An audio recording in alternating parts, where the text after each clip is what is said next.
মিলি আবার আমাকে ফোন দিল। এবার সে কিছুটা নরম হলো আমার প্রতি, হয়তো বুঝতে পেরেছে আমি ভালো নেই। মিলি আমাকে জিজ্ঞেস করলো, কি হয়েছে তোমার? আমি কিছু বললাম না। মিলি আবারও জিজ্ঞেস করলো, আমি এড়িয়ে গেলাম। মিলি আমার কাছ থেকে কোনো উত্তর না পেয়ে চুপ হয়ে গেল। আমি তাকে বললাম, তোমাকে একটা কথা বলতে চাই, তুমি সত্যি সত্যি মন থেকে উত্তর দিবে। যদি মন থেকে উত্তর দাও তাহলে আমি কথাটা বলবো, না হলে বলবো না। তখন মিলি বলল, কি এমন জানতে চাও যে আমাকে এভাবে শপথ করিয়ে নিচ্ছ? খারাপ কিছু না তো? তখন আমি হেসে বললাম, ধরে নাও তাই, খারাপ কিছুই জানতে চাইবো। আমার হাসি শুনে মিলি খুশি হতে পারলো না, কারণ আমার হাসি সুন্দর না। তাই হয়তো মিলি মন খারাপ করে বলল, তোমার হাসিটা আগের মতোই আছে।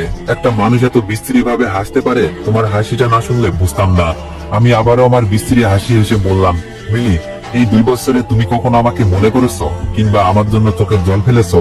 মিলি খুব সহজেই বলল, তোমাকে মনে করেছি ঠিকই, তবে তোমার জন্য কখনো চোখের জল আনিনি।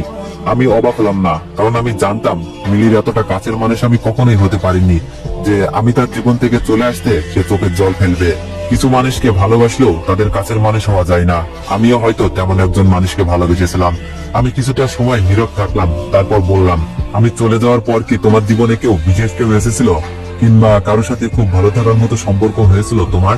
আমার এমন কথা শুনে মিলি অনেকটা সারপ্রাইজ হলো, তবুও সে খুব স্বাভাবিক ভাবেই বলল, তুমি চলে যাওয়ার পর একটা ছেলে আমার জীবনে এসেছিল, ঠিক তোমার মতো করে হাসতো, তোমার মতো করে কথা বলতো, তোমার মতো করে অভিমান করতো। ওর মাঝে যেন আমি তোমাকে খুঁজে পেতাম, কিন্তু এক সময় ও আমার জীবন থেকে চলে গেল।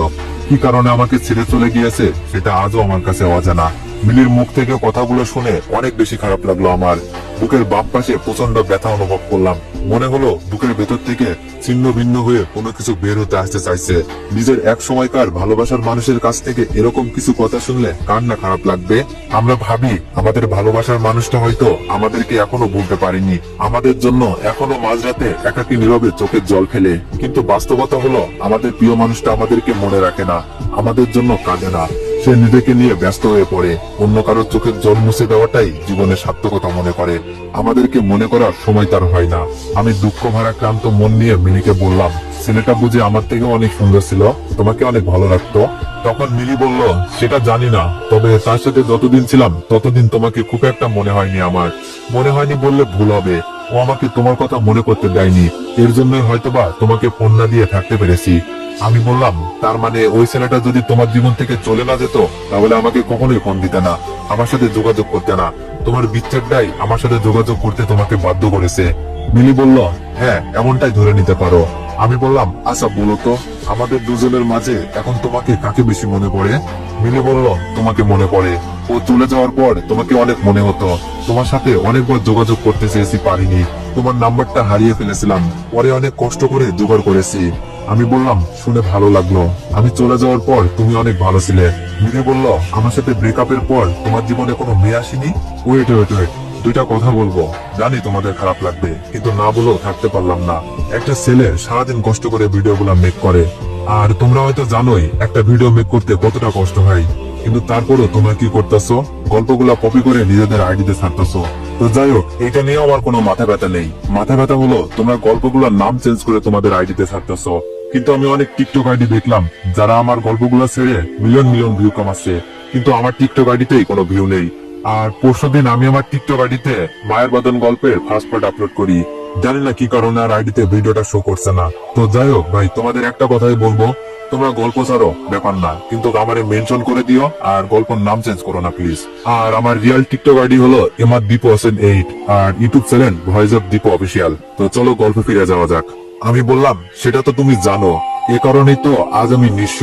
যাই হোক, এসব কথা বলে নিজের কষ্টটাকে বাড়াতে চাই না। তোমাকে একটা কঠিন প্রশ্ন করি, তোমার জীবনে 2জন ছেলে এসেছিল না, আমি আর ওই ছেলেটা, যাকে পেয়ে তুমি আমাকে ভুলে গিয়েছিলে? তুমি কি বলতে পারবে এই 2জন মানুষের মধ্যে তুমি কাকে সত্যি সত্যি ভালোবেসেছিলে, মন থেকে নিজের করে চেয়েছিলে? মিলি বলল, তোমাকে। আমার এখন ওই ছেলেটাকে মনে পড়ে না, কিন্তু তোমাকে মনে হয়। ওই ছেলেটাকে আমি ভুলে গেলেও তোমাকে বলতে পারিনি।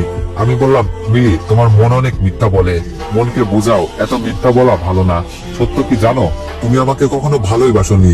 যদি বাসতে তাহলে কখনোই তুমি দ্বিতীয় কাউকে ভালোবাসতে পারতে না, দ্বিতীয় কারোর সাথে সম্পর্ক জড়িয়ে আমাকে ভুলে যেতে না। মিলি বলল, মানুষকে একজনকে ভালোবাসা অবস্থায় অন্য কারোর সাথে সম্পর্ক জড়ায় না। আমি একটা মেয়ে হয়ে বলছি, তুমি হয়তো জানো না, কত শত মেয়ে নিজের ভালোবাসার মানুষকে ভুলতে না পেরেও পরিবারের কথা চিন্তা করে অন্য একজন মানুষের সাথে বিয়ে নামক পবিত্র বন্ধনে জড়িয়ে পড়ে।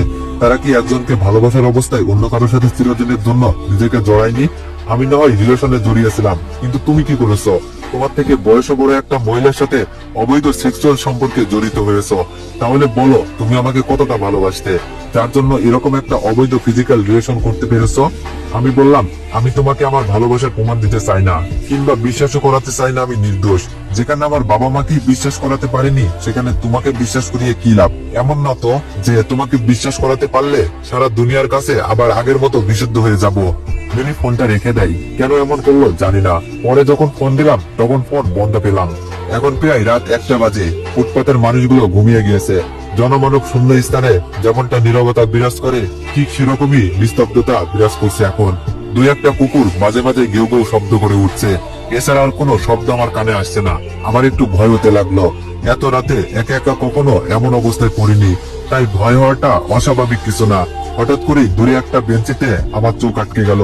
হলুদ শাড়ি পরে একটা মেয়ে বসে বসে মোবাইল টিপছে। ভয়টা যেন আরো তীব্রতর হতে লাগলো। এত রাতে কোনো মেয়ে তো এখানে থাকার কথা না। তাহলে কি কোনো ভূত পেতনি? পেতনিরা কি হলুদ শাড়ি পরে নাকি সাদা শাড়ি পরে? পেতনি হলে নিশ্চয় হলুদ শাড়ি পরতো না। আমি ভয়ে ভয়ে মেয়েটার দিকে এগিয়ে গেলাম। পায়ের দিকে তাকিয়ে বুঝলাম পা মাটির সাথে লাগানো। তার মানে ভূত হওয়ার কোনো চান্সই নেই। ভয়টা কিছুটা হলেও কেটে গেল। আমাকে দেখে মেয়েটা দূরে সরে বসলো। একটা মেয়ে এত রাতে একটা ছেলেকে দেখে যতটা ভয় পাওয়ার কথা, মেয়েটা তার বিন্দু পরিমাণও ভয় আমাকে দেখে পেল না।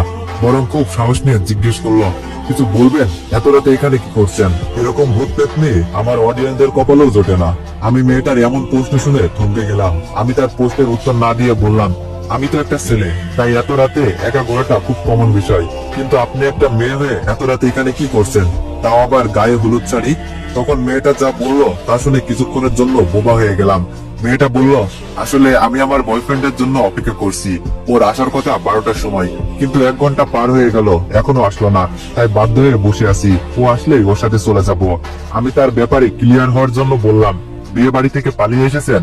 তখন মেয়েটা কপাল কুঁচকে বলল, এটাও বলতে হবে? কাপড় চোপড় দেখে বুঝতে পারছেন না? বাবা মা জোর করে বিয়ে দিচ্ছিল, তাই যাকে ভালোবাসি তার সাথে পালিয়ে যাওয়ার জন্য বিয়ের আসর থেকে চলে এসেছি। আমি জোরে একটা নিঃশ্বাস ছেড়ে বললাম, ও আপনার বয়ফ্রেন্ডকে ফোন করেন, দেখেন কোথায় আছে, তাহলেই তো হয়। তখন মেয়েটা আমার দিকে রাগি চোখে তাকিয়ে বলল, ফোন খোলা থাকলে কি আর এভাবে বসে থাকতাম?